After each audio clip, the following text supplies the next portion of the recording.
My parents cut me off, allowed my sister to publicly shame me, then skipped my entire wedding to keep her happy.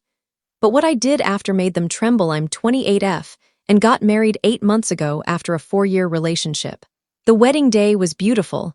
Almost everyone I love showed up, except the 3 people whose absence hurt the most: my mother, my father, and my 26-year-old sister. I wasn't shocked that my sister didn't come. We've never been close, in fact. We've barely tolerated each other for years. I only sent her an invitation because it felt like the decent thing to do. But my parents, that was a punch to the gut. Everyone knows they've always favored her, but I never thought they'd actually boycott their own daughter's wedding. My sister has always been the golden child. Tall, stunning, the kind of beauty that stops conversations. In college, she did a few real modeling gigs, catalogs, runway shows for local designers before she decided academics and career were more important. She graduated with a business degree and immediately landed a coveted position at a major firm. Within a couple of years, she was already getting promotions and headhunted. She's smart, charismatic, successful, everything parents brag about. I'm average. Short, curvy, never the academic star, never the one turning heads. And I'm okay with that. I've built a life I genuinely love, but growing up in her shadow, constantly compared and found lacking, left scars. From childhood, I tried everything to earn the same level love from my parents. Better grades, sports, music lessons, being the easy child who never caused trouble, nothing worked. Eventually, I gave up and chose peace instead. I stayed polite and present for big holidays. They cared deeply about appearances. But emotionally, I checked out years ago. They never seemed to notice because they had their perfect daughter to worship. Then I got engaged. I called them before posting anything online, basic courtesy, I thought. Their reaction was cold. Stunned silence, forced congratulations. I brushed it off. At the engagement party, they sat in a corner looking miserable. My now husband later told me he walked past them and overheard my sister sobbing on speakerphone while they comforted her. He kept quiet at the time because wedding planning was stressful enough. Fast forward to the wedding. No RSVP from them, calls and texts ignored for weeks. The day arrives, they're simply not there. Guests kept asking, "Where are your parents?" I smiled and said they couldn't make it. 2 days later, I finally got them on the phone. They launched into a dramatic speech about how hurt they were that I forgot to send them a proper invitation. I knew that was nonsense. My husband and I had triple-checked every envelope and evite. I apologized anyway and ended the call. My husband pointed out the obvious. They were furious I dared to get married before their precious princess. That explained the icy reaction to the engagement, the sulking at the party, the no-show at the wedding.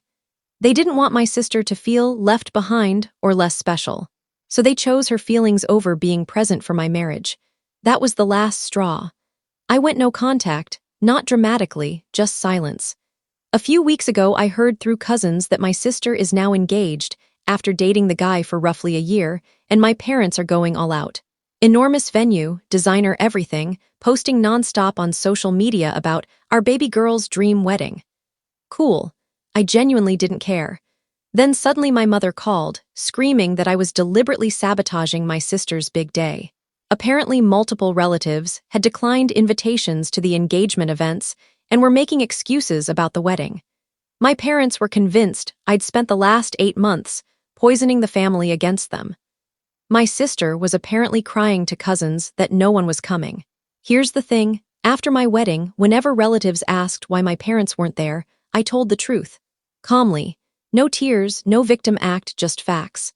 They were upset I got married before my sister, so they decided not to come and later pretended I never invited them. I thought people deserved to know why the bride's parents were mysteriously absent. Word spread, family gossip travels at light speed, and one particular cousin loves stirring the pot. Now the same relatives who watched me be treated like the spare child for 2 decades are refusing to celebrate the golden child's wedding. They're done pretending my parents aren't blatant favoritists. My parents accused me of lying, of being jealous, of making up stories for sympathy. They claimed my husband invented the overheard phone call. They said I deliberately didn't invite them so I could play the victim. I shrugged and stopped protecting their image. Last week they called again, furious I was ruining everything. During that call, I finally snapped. I told them yes. I had been jealous my whole life, jealous that my own parents loved my sister more, showered her with affection, and treated me like an embarrassment. I was tired of pretending it didn't hurt. I was done staying quiet to preserve their reputation when they couldn't even show up to my wedding. Silence on the line. Then my mother, voice shaking, said, "If you hate us this much, fine. You're no longer our daughter. We're done with you. Live your life, we won't bother you again." They hung up. 2 days later, my sister texted me, "What you said to Mom and Dad was disgusting and ungrateful. They raised you, clothed you, put you through school. You owe them an apology." I didn't reply, I blocked her.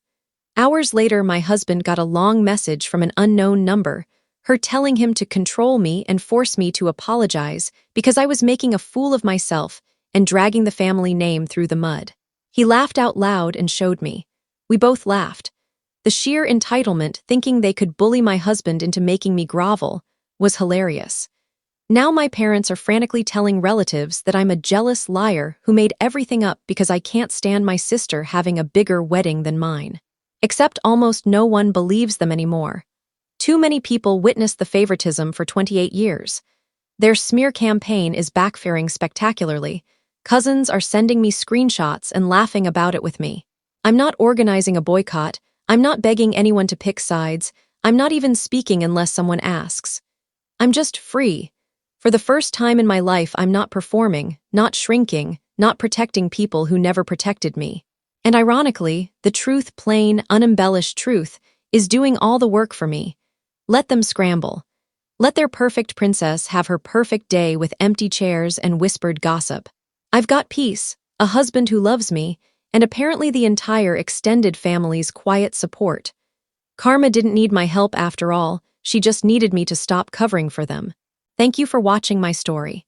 If you enjoyed it, please subscribe and press the bell icon. Stay tuned for more real-life stories, get more experiences.